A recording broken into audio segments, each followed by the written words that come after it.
বিগত 16 বছর ধরে জনগণকে একত্রিত করে আন্দোলন করতে পারে নাই। আমরা যখন অরাজনৈতিকভাবে সাধারণ ছাত্ররা বৈষম্য বিরোধী ছাত্র আন্দোলনের ব্যানারে আন্দোলন শুরু করছি, তখন সকল জনগণ আমাদের সাথে আসছে। তখন আমরা আপনাদের আওয়ামী লীগের স্বৈরাচারের পাচারা রূপ দেখেছি।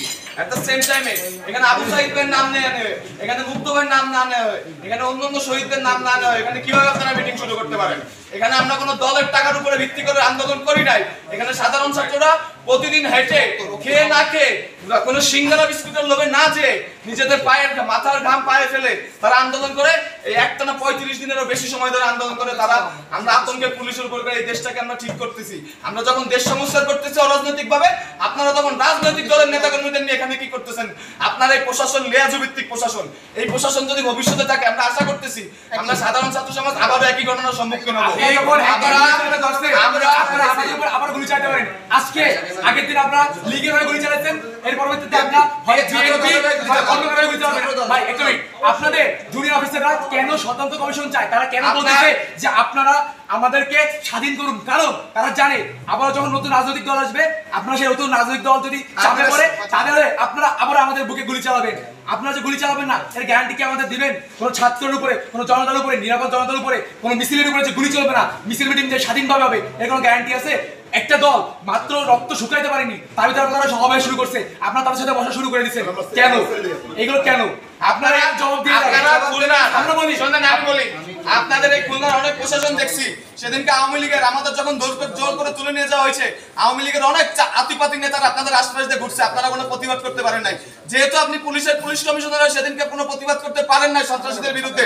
আমরা চাই না এই খুলনা কমিশনারের, এই আপনার মতো পুলিশ কমিশনার আমরা এই খুলনায় চাই না। শুধু আপনি না, ওই দিনকে উপস্থিত সকল প্রশাসনিক কর্মকর্তাকে বদল করতে হবে।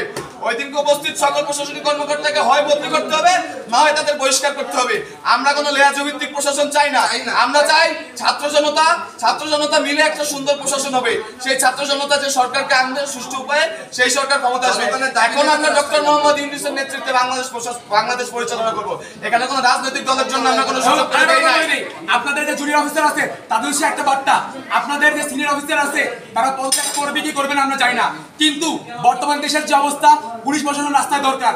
আপনারা অঞ্চলে অঞ্চলে ডাকাতি হত্যাযজ্ঞ থামান, রাস্তায় ফিরে আসেন। সিনিয়র অফিসারদের কমান লাগবে না, আপনারা নিজ নিজ থানার আন্ডারে আপনারা কাজ করেন। প্রয়োজনে এই যে আপনাদের 11 দফা দাবি আছে, এইগুলো দেশ ঠান্ডা হওয়ার পরে, কেয়ারটেকার গভর্নমেন্ট নেওয়ার পরে আবার ঠিক করা যাবে। আমরা দাবি করতেছি এই ধরনের যারা লিয়াজু ভিত্তিক উপরের কমিশনার আছে বা ওসি আছে, তাদেরকে আমরা সরাবো ইনশাআল্লাহ। কিন্তু বর্তমানে দেশের যে অবস্থা, আপনার দেশের শৃঙ্খলা ঠান্ডা করার জন্য আপনারা মাঠে নামেন। এসএম কামাল হোসেন টেবিলে থাবা দিয়ে আমি সেদিন সাহস করে বলছিলাম আপনার প্রধানমন্ত্রীকে এই 9 দফা দাবি মানতে হবে, জাতির কাছে ক্ষমা চাইতে হবে। সেদিন এসএম কামাল হোসেন যখন থাবা দিয়ে বললেন, তখন কোথায় ছিল এই প্রশাসন? আমি কেএমপি হেডকোয়ার্টার নিজ দায়িত্বে কথা দিয়ে ঠেকালাম যে স্যার আমার ছাত্ররা কোনো ভাঙচুর করে না, এরা দুষ্কৃতকারী না, আপনার কেএমপি হেডকোয়ার্টারে কিচ্ছু হবে না। এই কথা দেওয়ার পর আমি যখন শান্তিপূর্ণ মিছিল নিয়ে ফেরত যাচ্ছিলাম, তখন কেন সেখানে দায়িত্বরত এপিবিএন এবং পুলিশ আমার উপর গুলি চালালো? স্যার আমার শরীরে 11টা গুলি লেগেছে, 11টা গুলি লেগেছে স্যার, 11টা গুলি, 11টা গুলি, এখানে 11টা গুলি লেগেছে। সেই প্রশাসন রাতের অন্ধকারে, আপনারা সেই প্রশাসন রাতের অন্ধকারে আরেকজনের নামে মুছে ফেলতেছেন।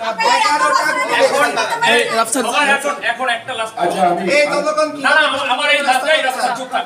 একটা কথা, আমাদের সাথে মিটিং এ বসছে, আপনারা আজকে গুলি চালাচ্ছেন, সামনে থেকে আবার গুলি চালাবেন। আরে দাও গুলি চালাবেন, আপনারা গুলি চালাচ্ছেন। আমার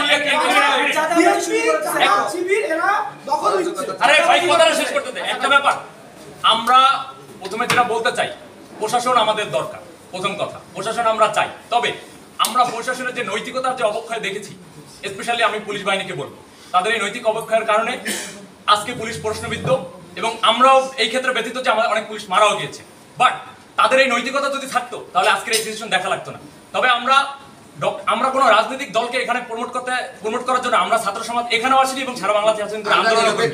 আমরা নিরপেক্ষতার ভিত্তিতে আমরা এই সরকার গঠন করতে চাই, এবং পুলিশ বাহিনীকে আমরা বলবো যে আপনারা যেই ধরনের নেতৃত্ব দরকার বা যে নৈতিকতা থাকা দরকার, সেইটার ভিত্তিতে আগামী দিনে কাজ করবেন। আমরা অবশ্যই প্রশাসনকে চাই, প্রশাসনকে আমরা তো কোনোভাবেই ধিক্কার বা ঘৃণা জানাতে, লেয়াজু ভিত্তিক প্রশাসনকে ধিক্কার জানাই। এট দ্য সেম টাইম আমরা চাই যে প্রশাসনিক কয়েকজন কর্মকর্তার জন্য যে পুরো ডিপার্টমেন্টকে বরখাস্ত করতে হবে বা ডিপার্টমেন্টকে আমরা নিন্দা জানাবো সেটা না। আমাদের অবশ্যই প্রশাসন দরকার আছে, প্রশাসন না থাকলে বিশৃঙ্খলা বাড়বে, এটা আমরা সবাই জানি। আমরা ছাত্ররা তো আর এই মাঠের দায়িত্ব নেব না, আমাদের পড়াশোনা আছে। তবে এই লিয়াজভিত্তিক প্রশাসন আমরা কখনোই চাই না এবং এই বাংলার ছাত্র সমাজ কোনোদিন মেনে নেবে না। আজকে আপনারা যদি রাজনৈতিক নেতাদেরকে ইনভাইট করতেন তাহলে আমাদের কেন রাখছেন? আমরা তো কোনো রাজনৈতিক নেতার মানে আন্ডারে আমরা কোনো আন্দোলন করিনি। এই আন্দোলন কি কোনো আন্দোলন তো রাজনীতি হচ্ছে। আমরা যেটা চাইবো যে খুলনা শহর যে স্যার, আমাদের কথা শেষ করতে হবে। উনি কথা বলবেন। দাঁড়ান, উনি প্রিয় কথা সাংবাদিক বলবেন। ভাইরা, আপনাদেরকে বলি, আপনাদেরকে বলতেছি, আপনারা বর্তমানে কোনো স্বৈরাচার সরকারের আন্ডারে নেই। আপনারা ছাত্র জনতার জন্য যেটা ভালো হয় সেভাবে আমরা যে আমাদের প্রতিনিধি ভাইরা আছে ঢাকা বিশ্ববিদ্যালয়ের জন্য তাদের নেতৃত্বে কথা শুনতে হবে, নো। আমাদের কথা শুনতে হবে, নো।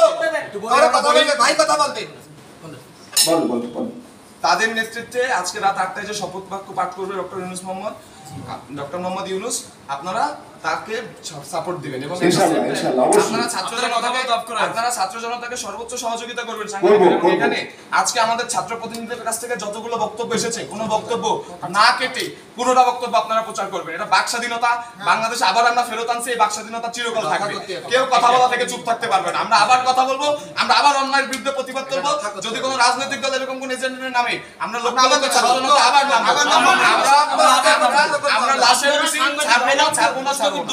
আমরা বলি আমাদের দেশে আর কোন ধরনের কোন ঘুষ, দুর্নীতি, লিয়াজু, সিন্ডিকেট, বাজার সিন্ডিকেট, ওষুধ সিন্ডিকেট, ছাত্র সিন্ডিকেট, মাদক, অরাজকতা, গুন্ডামি, চাঁদাবাজি, নৈরাজ্য, সন্ত্রাস কিচ্ছু থাকবে না, কিচ্ছু থাকবে না। মিডিয়া কর্মী ভাইদের উদ্দেশ্যে এটাই শেষ কথা।